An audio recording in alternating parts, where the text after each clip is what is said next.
오늘 은혜에 관한 이야기들을 좀 해보려고 하는데요. 은혜라는 말이 내가 1밖에 안 했는데 5밖에 안 했는데 10을 주는 거, 그걸 은혜라고 얘기합니다. 저는 은혜 하면 떠오르는 게 딱 하나 있어요.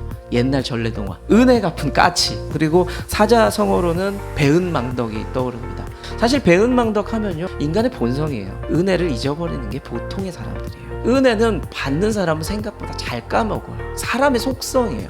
근데 준 사람은 기가 막히게 기억하죠. 창세기 아담과 하와가 창조되었습니다. 하나님께 은혜를 누렸어요. 세상의 모든 것들을 누릴 수 있다라고 하셨습니다. 은혜를 받은 거죠. 그런데 결국에는 어때요? 인간이 배신을 하게 되죠. 그래서 관계가 다 깨어지고 상황이 어려워지게 됩니다.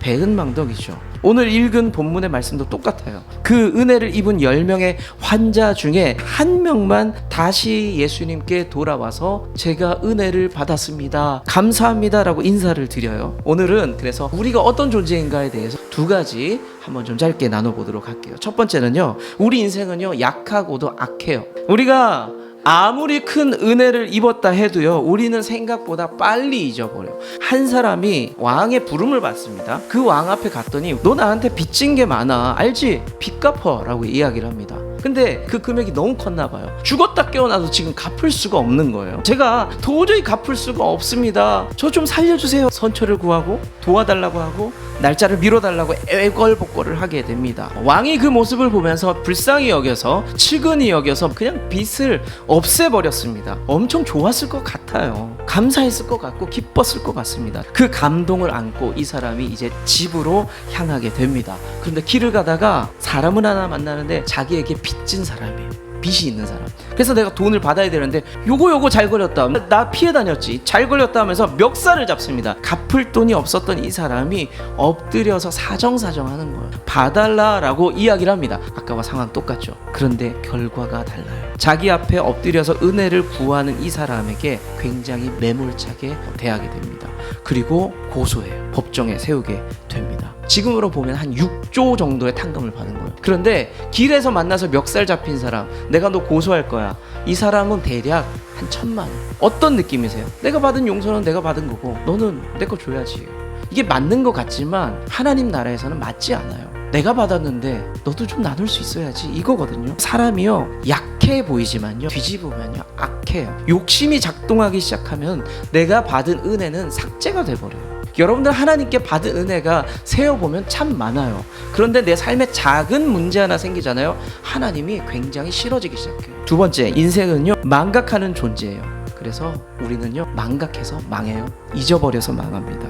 잊는다는 것을요 뇌과학자들은 신의 축복이다, 정신건강에 꼭 필요하다라고 이야기를 합니다. 그런데 문제는 치매적인 증상이 아니라 내가 누군지를 까먹어요. 그리고 내 하나님이 누구신지를 까먹어버려요. 그러니까 내 마음대로 살게 되죠. 그걸 잊어버리면 내 마음대로 살게 되면서 사람에게는 상처 주고 하나님 앞에는 죄를 지으면서 실수를 반복하게 됩니다.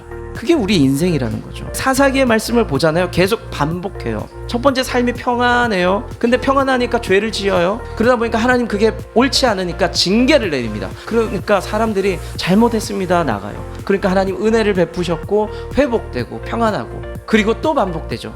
평안하다가 죄 짓고 용서하시고, 반복되는 것이 사사기의 패턴입니다. 얻어맞을 때는 아프니까 잘못했어요 얘기하는데 잠깐 동안은 아이고 맞다, 내가 하나님 앞에 혼났었지 라고 생각해요. 그렇지만 멍자국이 사라지고 내 마음이 평안해지면, 사는 게 편해지면요 또 까먹어요. 그게 하나님 앞에 죄를 짓게 되는 겁니다. 여러분들, 우리가 은혜 까먹었다, 은혜 잊어버렸다, 이런 이야기들 많이 쉽게 합니다. 그런데 하나님과 우리, 사람과 사람 사이에서 은혜를 잊으면요 그 관계가 끝나요. 죽을 수도 있습니다. 관계가 깨지고 마음이 병들고 삶이 죽을 수도 있습니다. 그걸 알면서도 우리는 은혜 많이 까먹고 살아가요. 오늘 예수님을 통해 은혜 받은 10명이 어떻게 반응했는지를 분명히 봤습니다. 한 사람만이 은혜를 기억하면서 예수님께 와서 반응했습니다. 9명은 어떻게 했어요? 오늘 설교의 제목처럼 배은망덕한 모습을 보였습니다. 이제 말씀 마무리 좀 지을게요. 우리도 하나님 은혜 좀 기억하면서 달려와야 되지 않겠어요?